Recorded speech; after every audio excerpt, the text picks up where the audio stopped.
Ef börn og unglingar eru greind með sykursýki, þá fylgst með þeim á göngudeild Barnaspítala Hringsins. Þar boðið upp á reglulegar göngudeildarheimsóknir sem miða að þörfum hvers og eins. Jæja, við skulum mæla langtímasykurinn núna.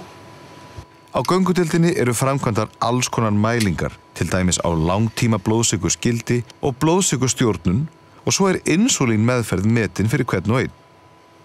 Á göngudeildinni hittir þú lækni eða hjúkrunarfræðing og það líka hægt að fá viðtal við sálfræðing, næringafræðing og félagsráðgjafa. Blóðsykurinn hjá þér hérna, og blóðsykurinn að hækka hérna yfir daginn og við þurfum að reyna að taka þennan topp af. Og morgnarnir eru allt í lagi, en svo svolítið hækkun hérna og kannski mesta hækkunin hérna í kaffinu.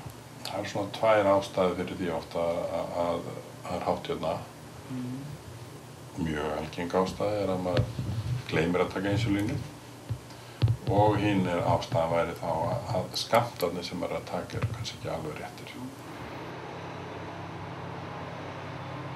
Í göngudeildarheimsóknum líka veitt fræðsla, ráðgjöf og stuðningur, en ef það koma upp vandamál, þá líka reynt að aðstoða börnin, unglingana og fjölskyldurnar.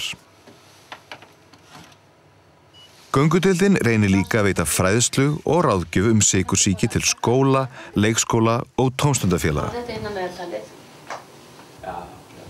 Það fítur í dælinni sem getur hjálpað þér við að ákveða skammtana. Þannig það spurning hvort ég kenni það að áætla aðeins matinn þinn og segja dælunum hvað þú ætlar að borða mikið og hún kemur með tillögu að skömmtum handa þér. Hvernig líst þér það? Bara vel. Einu sinni á ári blóðþrýstingurinn mældur. Þvagið og blóðið líka mælt til að meta starfsemi nýrnanna. Þá þurfum við að athuga stungustæðina, sjá hvernig þú sért að dreifa rétt og svona. Svo líka tekin skjaldkirtilspróf og margt fleira. En á göngudeildinni fyrst og fremst fylgst vel með því hvort að barnið eða unglingurinn vaxi og þroskist eðlilega. Já, þetta var fínt.